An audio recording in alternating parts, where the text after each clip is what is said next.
ലഹരി കേസുമായി ബന്ധപ്പെട്ട അന്വേഷണത്തിൽ പോലീസിനോട് സഹകരിക്കാതെ യൂത്ത് ലീഗ് നേതാവ് പി കെ ഫിറോസിന്റെ സഹോദരൻ പി കെ ബുജൈർ പാസ്വേഡ് ഉപയോഗിച്ച് ലോക്ക് ചെയ്ത ഫോൺ ബുജൈർ അന്വേഷണ സംഘത്തിന് മുന്നിൽ തുറന്നു കൊടുക്കുന്നില്ല.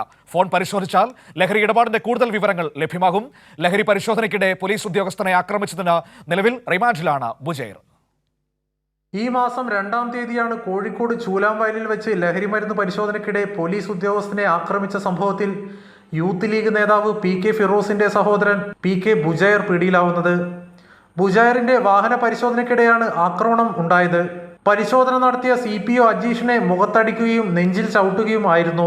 ചൂലാംവയൽ സ്വദേശിയും നാർക്കോട്ടിക്സ് കേസിലെ പ്രതിയുമായ റിയാസിന്റെ കുറ്റസമ്മത മൊഴിയിൽ നിന്നും ബുജൈറുമായി നടത്തിയ വാട്സാപ്പ് ചാറ്റ് വഴിയാണ് യൂത്ത് ലീഗ് നേതാവ് പി കെ ഫിറോസിന്റെ സഹോദരനിലേക്ക് അന്വേഷണം എത്തുന്നത്.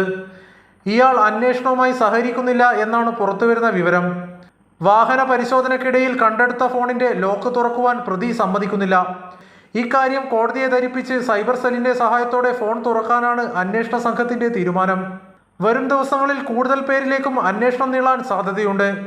മുസ്ലിം ലീഗ് ലഹരിക്കെതിരെ വലിയ ക്യാമ്പയിൻ നടത്തിയപ്പോഴും സഹോദരന്റെ കാര്യം പോലീസിൽ അറിയിക്കാമായിരുന്നു എന്നാണ് പി കെ ഫിറോസിനെതിരെ ഉയരുന്ന വിമർശനം. കൈരളി ന്യൂസ്, കോഴിക്കോട്.